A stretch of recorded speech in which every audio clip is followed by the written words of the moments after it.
I'm the president of the National Abortion Federation and a resident of the District of Columbia.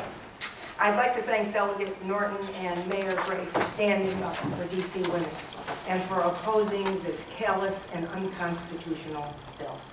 The National Abortion Federation is the professional association of abortion providers in North America, and we run a national toll-free hotline which provides options counseling to women, referrals to providers of quality abortion care, and limited financial assistance. And every month we hear from thousands of women facing unplanned pregnancies or compromised pregnancies who need help in accessing abortion care. Women like Christy Zink. Christy is a DC resident who needed to obtain abortion care 21 weeks and 5 days after doctors found fetal brain anomalies, which could not have been diagnosed earlier in her pregnancy. HR 3803 would have devastating consequences for women like Christy, and she's here today to explain how the provisions of this bill would have affected her ability to make the decisions that were best for her family. So please join me in welcoming Christy Zink. Good morning. My name is Christy Zink.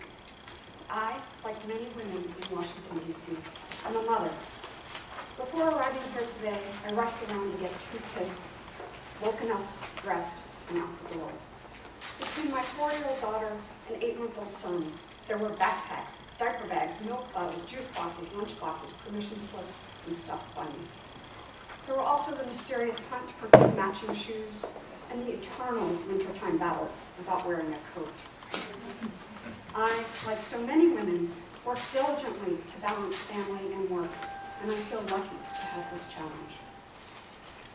In addition to my 2 children, I was also pregnant in 2009. I would often wonder about whose eyes the baby might have and who my child might grow up to be. I was looking forward to the ultrasound when we would get a chance to have a look at the baby in utero. I certainly hadn't anticipated that my husband and I would have to make the most difficult decision of our lives. I took extra special care of myself during this pregnancy. I received excellent prenatal attention. Previous testing had shown a baby growing on target, with the limbs and organs all in working order. However, when I was 21 weeks pregnant, in almost the same breath that we found out we were having a son, we were told there was a problem. A subsequent MRI revealed that our baby was missing the central connecting structure to the 2 parts of his brain. A specialist diagnosed the baby with agenesis of the corpus callosum. What allows the brain to function as a whole was simply absent. But that wasn't all.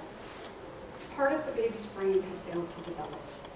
Where the typical human brain presents a lovely, rounded symmetry, our baby had small, globular splotches.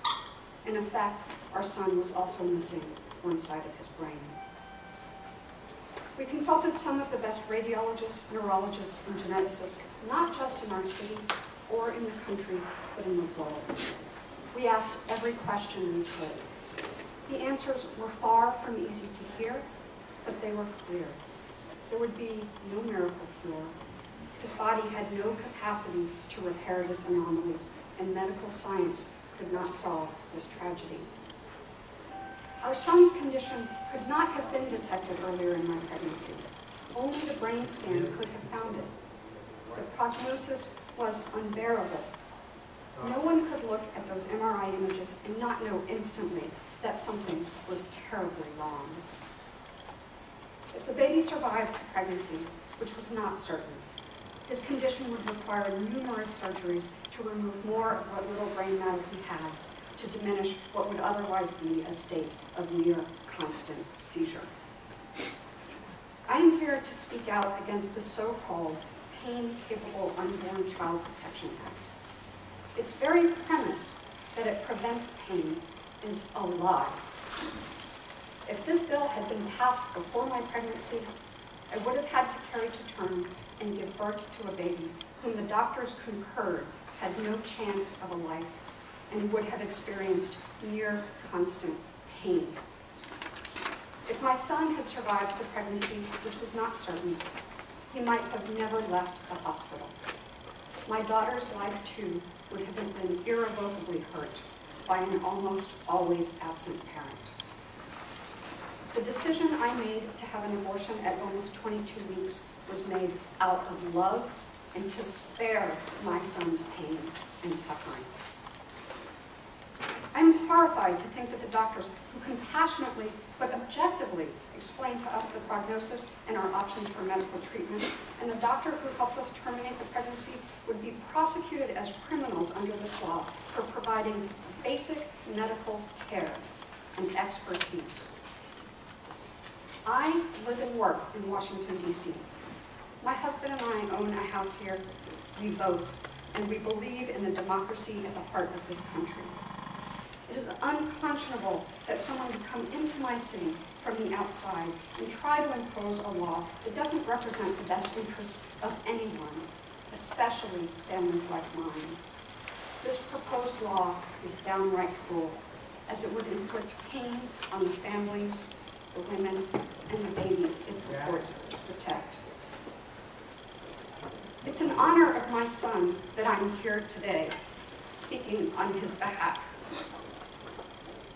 I'm also fighting for women like me to have the right to access abortion care when they need to beyond 20 weeks, especially for those women who could never imagine they'd have to make this choice.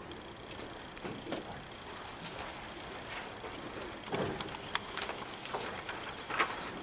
Thank you, Christy.